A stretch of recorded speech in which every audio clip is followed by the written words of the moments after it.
आप सभी का YouTube चैनल में स्वागत है। आज के वीडियो में important question from children education allowance के संबंधी ये वीडियो अभी जो एग्ज़ाम होने वाला है असिस्टेंट कमांडेंट का, LDC का, CRP, BSF, RTP, SFP सभी के लिए महत्वपूर्ण है। और साथ ही LDC में जो भी तो असिस्टेंट कमांडेंट का अगर सब इंस्पेक्टर का होता है उसके लिए भी, हेड कांस्टेबल का होता है उसके लिए भी, और साथ ही जो प्रमोशन कोर्स होते हैं उनमें भी इस तरह के क्वेश्चन पूछे जाते हैं, क्योंकि ये प्रोफेशनल सब्जेक्ट है।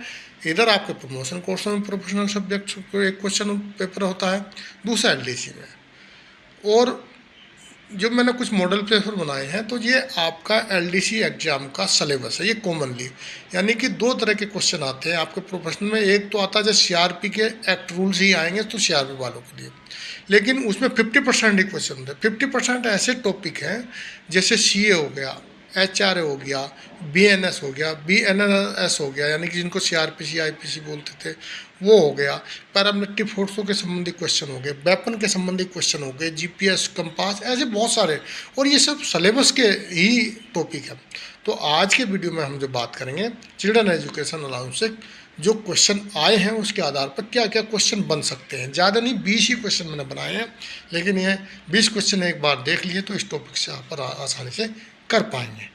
तो ज़्यादा बात नहीं करते हुए, और हाँ एक चीज़ और करना चाहता हूँ, अगर आप इसको डिटेल में पढ़ना चाहते हैं तो एक वेबसाइट का लिंक मैं इसमें दे दूँगा, उसमें अलग अलग टॉपिक्स LDC के एग्ज़ाम के और मॉडल्स पेपर भी वहाँ पर उपलब्ध हैं, आप उनको भी पढ़ सकते हैं, PDF डाउनलोड कर सकते हैं। तो क्वेश्चन नंबर 1, नई शिक्षा नीति के अनुसार क्लास 1 से पहले कितनी कक्षाओं का CA ले सकते हैं। तो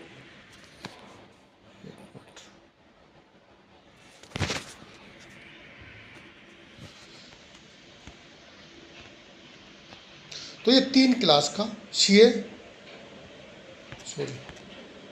3 क्लास तक का भी नई शिक्षा नीति जो है उससे पहले आप ले सकते हैं। क्वेश्चन नंबर 2 है, नई शिक्षा नीति के तहत विश्व शिक्षण भत्ता यानी शिशु शिक्षण भत्ता कब से लागू किया गया। यानी जो नई शिक्षा नीति 2020 में आई थी लेकिन लागू 25 में, ये 2023-24 से लागू है। Question number 3, CA and hostel subsidy कब स्वीकृत होगी। CA केवल तभी स्वीकृत होगा जब बच्चा किसी मान्यता प्राप्त स्कूल में पढ़ता हो, और सब्सिडी भी ऐसे ही है। क्वेश्चन नंबर 4, क्या CA और सब्सिडी दोनों का लाभ एक साथ लिया जा सकता है। नहीं, एक साथ नहीं लिया जा सकता। CA और सब्सिडी का लाभ कितने बच्चों तक लिया जा सकता है, तो 2 बच्चों का, अपवाद स्वरूप 3 का भी लिया जा सकता है, वो आगे क्वेश्चन आएगा। क्वेश्चन नंबर 6, पत्राचार के दौरान शिक्षा ग्रहण करने वाले छात्रों को क्या CA लागू है। हाँ, अगर आपका बच्चा मान लें 9th के बाद 10th के बाद पत्राचार से कर रहा है तो वो भी CA ले सकता है, ऐसा नहीं कि उसके लिए लागू नहीं हो। टेक्निकली क्वेश्चन ऐसा भी पूछा जाता है। जब भी DA 50% बढ़ जाएगा तो CA में कितने % वृद्धि होगी, तो 25% आपकी वृद्धि हो जाएगी से बिन पे कमीशन के अनुसार। प्रश्न नंबर 8, विकलांग बच्चों के मामले में CA की अनुमानित जो अनुमति है किस आयु तक है। जो विकलांग बच्चे हैं यानी कि आपका क्लास 12 तक, नॉर्मल बच्चा 20 साल और विकलांग बच्चा 22 साल तक है। दिव्यांग बच्चों के अलावा अन्य बच्चों के मामलों में CA की अनुमति कितनी आयु तक है, 22 वर्ष तक है। दिव्यांग बच्चों को CA की प्रतिपूर्ति की दर क्या रखी गई है, सामान्य बच्चों से दुगनी है, मान लिया उनको डबल रखी गई है जो दिव्यांग बच्चे हैं। प्रश्न नंबर 11, सरकारी कर्मचारी के निवास से आवासीय विद्यालय संस्था के छात्रावास की दूरी कितनी होनी चाहिए जो हॉस्टल सब्सिडी लेना, तो 50 किलोमीटर कम से कम। CA की दर 1/7/2017 कितनी प्रभावी थी, 2250 थी, लेकिन अब क्या हो गया 25% बढ़ गई तो 2700 आ गई। प्रश्न नंबर 13, छात्रावास सब्सिडी की दर 1/7/2017 में कितनी थी, 6750 थी।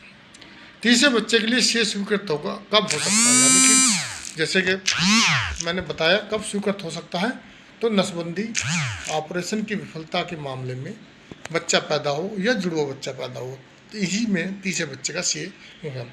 क्या निलंबन के दौरान के सेवा के दौरान जो है CA मिलेगा, बिल्कुल मिलेगा। प्रश्न नंबर 16, नसबंदी के फेल होने पर बच्चे के लिए CA स्वीकृत होगा। हाँ बिल्कुल होगा, क्वेश्चन पहले भी आ चुका है लेकिन थोड़ा सा टेक्निकली घुमा दिया है। CA की प्रतिपूर्ति का दावा करने के लिए किसी भी बच्चे की न्यूनतम आयु 5 साल होनी चाहिए। ऐसा नहीं है, पहले था, पहले 5 से 20 साल तक, लेकिन न्यूनतम अभी नहीं है। आप क्लास 1 से पहले 3 क्लास का ले सकते हो। प्रश्न नंबर 18, CA की प्रतिपूर्ति कक्षाओं के लिए स्वीकृत होगा नर्सरी से 12वीं क्लास तक। प्रश्न नंबर 19, सीए प्रतिपूर्ति के मामला कब प्रस्तुत होगा? वर्ष के में एक बार होगा और वित्तीय वर्ष पूरा होने के बाद ही, बीच में नहीं ले सकते हैं। प्रश्न नंबर 20, डीए 50% तक बढ़ने पर स्वचालित रूप से सीए में कितने प्रतिशत की वृद्धि होगी? 25% की होगी। बाल शिक्षा भत्ता पर अधिनियम की किस धारा के तहत आयकर में छूट है? तो जो आयकर नियम है, यानी कि जो इनकम टैक्स रूल का नियम है, उसकी 10 का 14 के अनुसार 100 रुपये एक बच्चे पे इनकम टैक्स में छूट है। बाल शिक्षा भत्ते में कर अधिनियम के तहत कितने रुपए तक की छूट है? तो 100 रुपये प्रति माह, यानी कि 1200, 12×24, 2400 रुपये आप इनकम टैक्स में छूट ले सकते हैं।